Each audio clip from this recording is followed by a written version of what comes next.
Jakarta dinobatkan sebagai kota teraman kedua di Asia Tenggara berdasarkan Global Residence Index 2026 dengan indikator seperti tingkat kejahatan hingga risiko kecelakaan. Namun dengan capaian gemilang tersebut, apakah rasa aman itu benar-benar dirasakan oleh warga dalam aktivitas sehari-hari? Kita simak informasinya.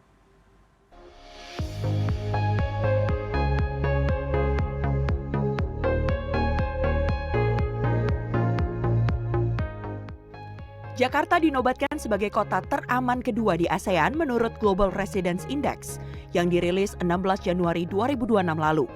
Berdasarkan laporan ini, Jakarta menempati posisi di bawah Singapura dengan indeks keamanan 0,72.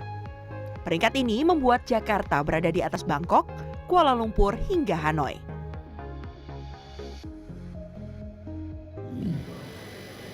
Minggu lalu nanti boleh dibuka di pemberitaan semuanya. Jakarta tiba-tiba dianugerahi menjadi kota teraman nomor 2 di ASEAN. Kita hanya kalah dengan Singapura. Selama ini kita selalu nomor 6 atau nomor 7. Ada Singapura, Bangkok, Manila, Kuala Lumpur, Hanoi, macam-macam. Sekarang kita nomor 2.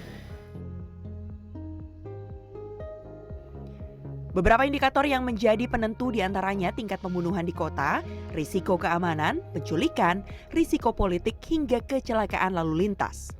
Mengutip data dari Pusat Informasi Kriminal Nasional atau Pusiknas Polri, angka kasus kejahatan di Jakarta memang mengalami penurunan dalam 3 tahun terakhir. Di tahun 2023 tercatat 39.527 kasus kejahatan, sementara pada tahun 2024 tercatat 36.617 kasus kejahatan. Dan di tahun 2025 menurun di angka 12.827 kasus. Hal ini pun dirasakan oleh sejumlah warga Jakarta. Menurut mereka, Jakarta adalah kota yang relatif aman untuk dihuni atau dikunjungi. Kendati demikian, masih terdapat beberapa aspek untuk diperhatikan. Misalnya, keamanan perempuan di malam hari, kasus pelecehan dalam transportasi umum, serta akses dan jangkauan transportasi publik yang perlu diperluas. Aku belum pernah ngerasa yang mendapat perlakuan yang tidak mengenakan. Kalau menurut saya sih sejauh ini selama saya tinggal di sini sih aman juga sih, karena kalaupun pulang-pulang malam juga kayak nggak ada rasa-rasa takut untuk misalnya kayak dibegal atau dicopet atau di apa sih. Cukup aman sih ya buat rantau, apalagi aku yang dimana kita kemana-mana itu sendiri dan harus pakai transum juga ya. Kayak KRL, dan KRL yang penuh itu cukup aman karena kita berani untuk speak up dan orang-orang sekeliling juga mau untuk membantu kita, terutama untuk security-nya sih. Di Transum sendiri itu masih perlu ada perketatan gitu Kak, karena masih banyak kasus pelecehan seksual yang diangkat di media sosial. Beberapa daerah yang lebih padat penduduk, yang mungkin indeks pendidikannya juga lebih rendah dibanding daerah lainnya, masih ada beberapa tindak kejahatan sih. Aku ngerasa udah cukup aman ya kalau misalnya untuk pulang malam, untuk pulang tengah malam. Cuman mungkin lebih perlu merata lagi, terus perbanyak lagi armadanya untuk semua jalur. Melinda, pekerja perantau asal Lombok, merasa bahwa ketersediaan transportasi umum menjadi faktor penting penentu rasa aman di Jakarta. Menurutnya, selain memudahkan mobilitas, transportasi umum juga memudahkan aksesibilitas menuju kantor dan tempat lain. Ini kalau pulang malam pun, sampai jam 10 malam pun tetap aman. Nah, kalau soal jamnya itu sendiri kan ini ada beberapa angkutan umum TJ seperti ini yang dibatasin sampai jam tertentu. Nah, itu kakak ngerasa keberatan sama hal itu atau menurut kakak udah cukup oke dengan durasi yang misalnya maksimal busnya cuma sampai jam 9 atau jam 10? Kayaknya keberatan sih. Kalau bisa sih 24 jam ya, karena kan ada yang kadang kerja suka sip-sipan gitu. Namun, di jam-jam padat penumpang atau malam hari, keadaan di dalam Transum kerap menyisakan rasa was-was. Perasaan takut menjadi korban kejahatan seperti pencopetan masih timbul.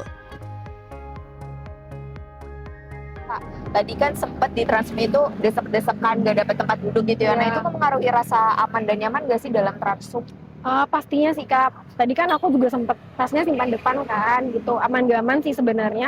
Jadi kalau misalkan pas lagi di Transum tasnya simpan depan kayak biar sekalian aman aja, kita nggak tahu ya kejadian-kejadian yang nggak diinginkan, makanya disimpan di depan. Oke, berarti keadaan yang berdesak-desakan seperti itu mempengaruhi rasa nyaman dan aman ya? Bener. Pengamat tata kota Yayat Supriyatna menjelaskan bahwa keamanan suatu kota tak hanya diukur dari angka kriminalitas belaka.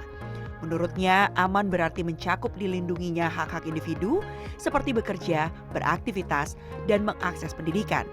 Kota yang aman harus bebas dari tindak kejahatan seperti premanisme, pemungutan liar, dan pemalakan.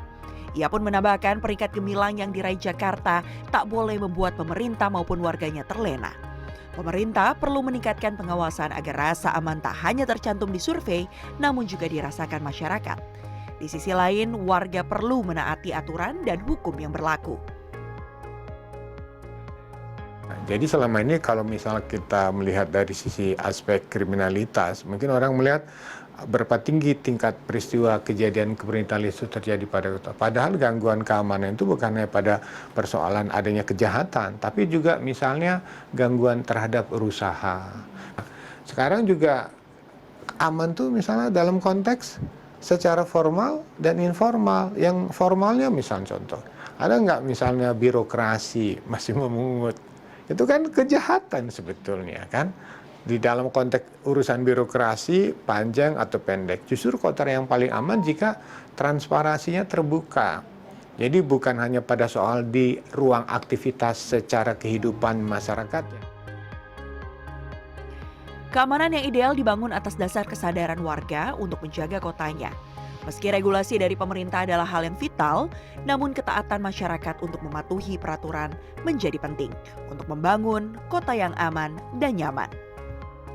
Jingga Ramadintia, Fajar Bolivia, Jakarta.